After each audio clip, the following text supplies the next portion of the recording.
Assalamualaikum warahmatullahi wabarakatuh. Dalam video kali ini saya akan menyajikan sebuah kisah misteri yang sudah tentu kisah ini adalah kisah nyata.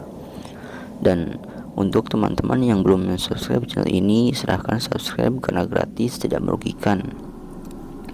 Dan silahkan ambil tempat yang paling nyaman agar tidak terganggu oleh siapapun. Dan tanpa banyak basa-basi lagi, langsung saja ke ceritanya. Kemiskinan menghalangiku belajar di sekolah. Kedua orang tuaku hanya buruh tani. Meski begitu, aku menimba ilmu agama di pesantren kecil yang dibimbing seorang kiai. Guruku itu sering menerangkan bentuk olah batin yang biasa berlaku dalam tarekat seperti khalwat, zikir, puasa, dan wirid. Karena sangat menarik hati, aku ingin sekali melakukannya. Setelah mendapat izin, kupersiapkan semua kebutuhan. Aku memilih lokasi di tepi sungai Progo di Yogyakarta yang sekelilingnya dipenuhi pepohonan rimbun. Di tempat itulah aku berpuasa, sholat, dan zikir, memohon kepada Tuhan agar maksud dan tujuanku tercapai, yaitu mendapatkan kemudahan dalam mencari rezeki. Setiap pagi dan sore aku mandi di sungai, sedangkan siang hari kukumpulkan ranting-ranting kayu, kemudian kugunakan sebagai kayu bakar untuk menanak nasi dan lauk pauk ala kadarnya yang memang sudah kupersiapkan. Apabila aktivitas itu sudah selesai kulakukan, aku mengisinya dengan zikir. Tanpa terasa, waktu sudah berjalan 3 hari. Aku merasa tidak ada gangguan yang berarti. Semua berjalan dengan lancar. Selama 3 hari ini, aku sama sekali tidak melihat ada penduduk yang lewat di tempatku ini. Suasananya terasa sepi. Mungkin daerah ini memang jarang dilalui manusia, pikirku. Memasuki hari keempat, saat hendak mengambil air dari sungai, sebuah suara gadis telah mengejutkanku. "Mas," sebut saja Mas Adi. "Mas Adi, ini saya bawakan makanan," kata gadis itu seraya menyarankan beberapa buah-buahan yang diletakkan dalam keranjang. Aku tertegun melihat seorang gadis remaja berdiri tegak di dekatku itu.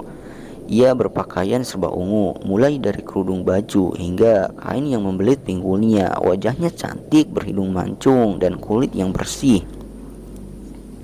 "Siapa kamu?" tanyaku keheranan melihat keberadaannya. "Sedang apa kamu di sini?" "Nama saya Emi. Saya tinggal di kampung dekat hilir sungai," katanya dengan nada lembut. "Ayah menyuruhku membawakan makanan ini untuk Mas Adi," lanjutnya seraya meletakkan keranjang buah-buahan di tikar. "Siapa nama ayahmu?" tanyaku ingin tahu. "Mamat. Dia bisa dipanggil Pak Boning. Mas Adi kenalkan?"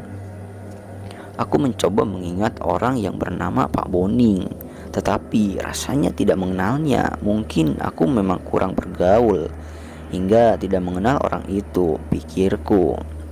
Bisa juga karena kampung di hilir sungai ini memang jauh jaraknya dengan dusunku, sekitar 20 km.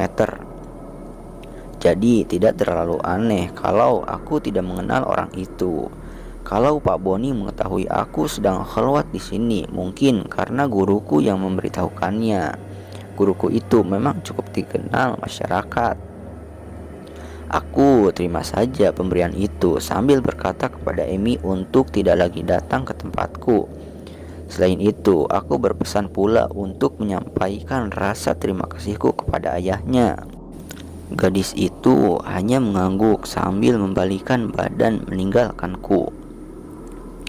Saat berbuka puasa, buah-buahan itu tidak kumakan.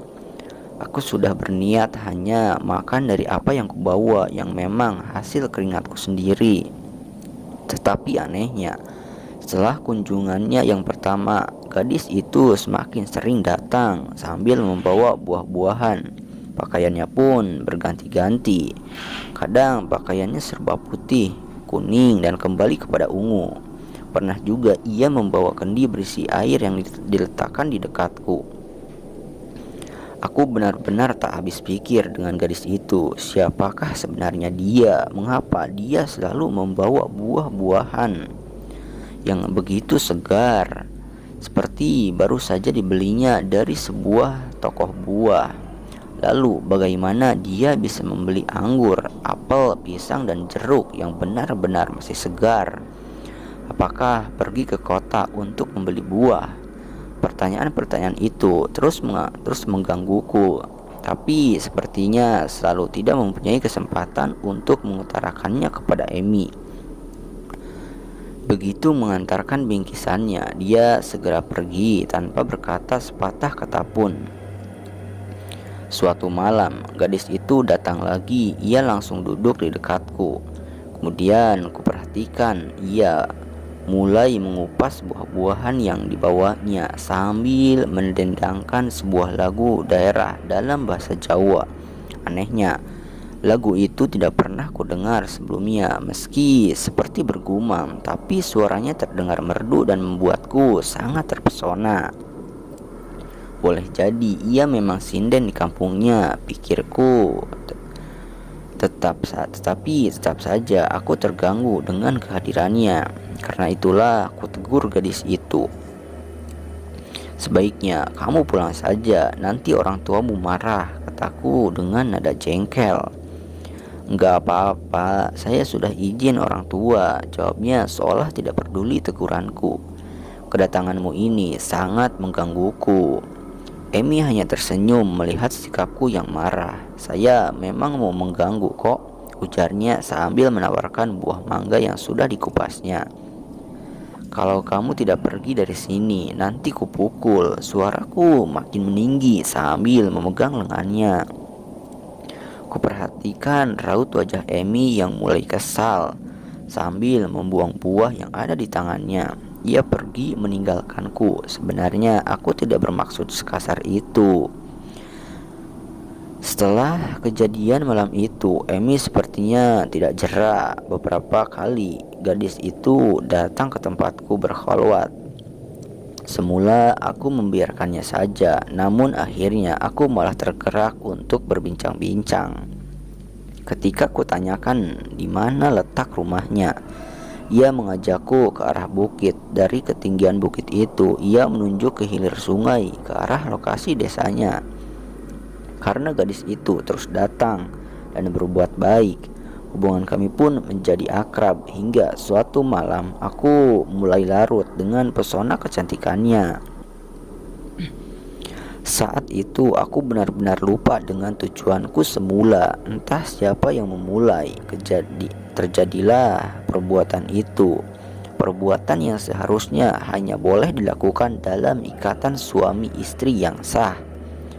Ya, aku telah menodai gadis yang masih hijau itu. Sungguh benar-benar terkutuk diriku ini.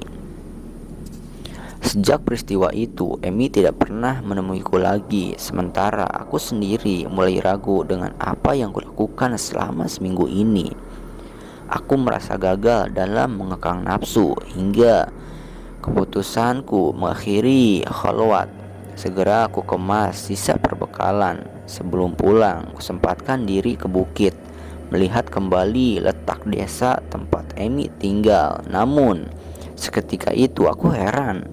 Pemandangan perumahan desa yang kusaksikan sebelumnya kini telah berubah hanya hutan lebat. Sementara desa itu tidak ada sama sekali. Apakah gadis yang kutemui selama ini makhluk gaib dalam pikirku?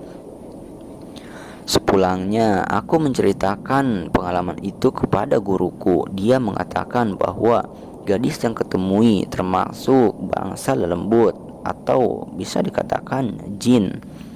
Meskipun demikian, guruku tetap memberiku semangat untuk tidak berhenti melakukan kholwat.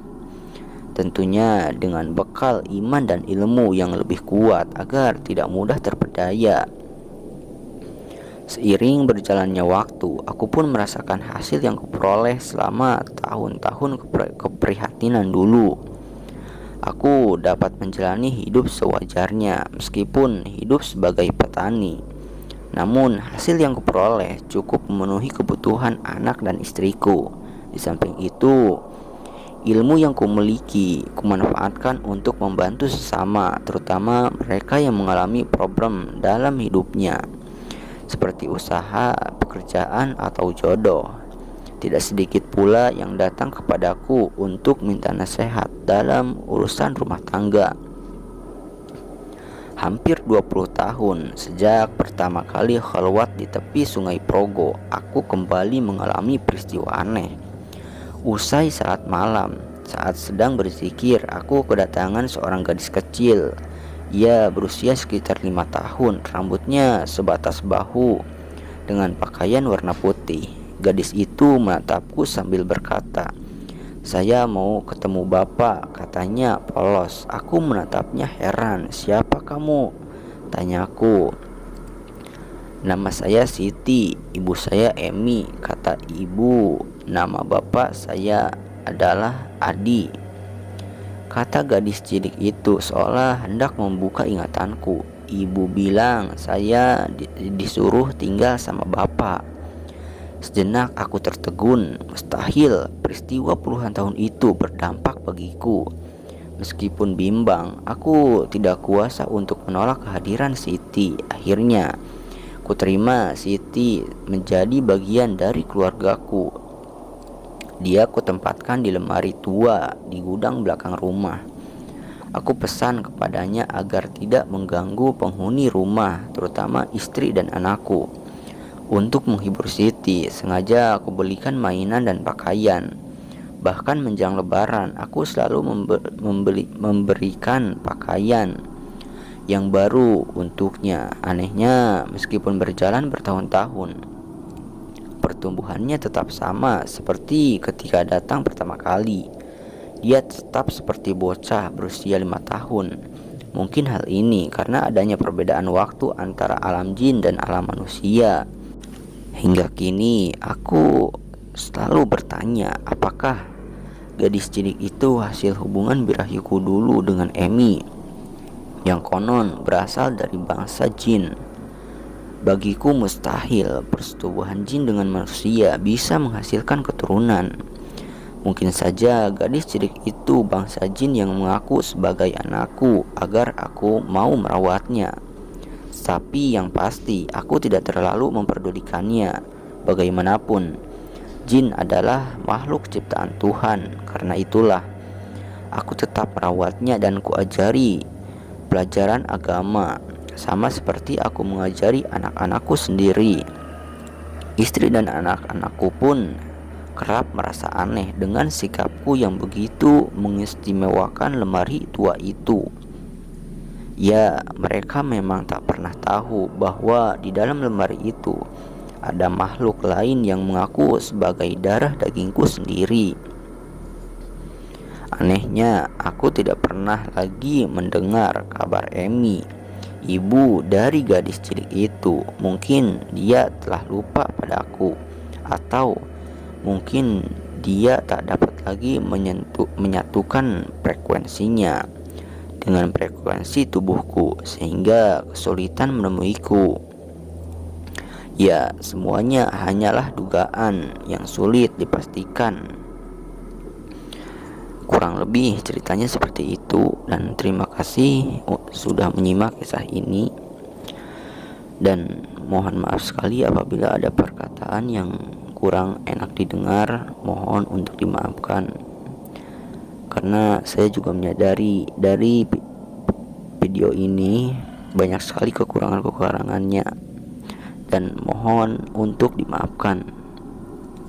Dan saya bermohon juga kepada teman-teman untuk doa dan dukungannya agar channel ini bisa berkembang.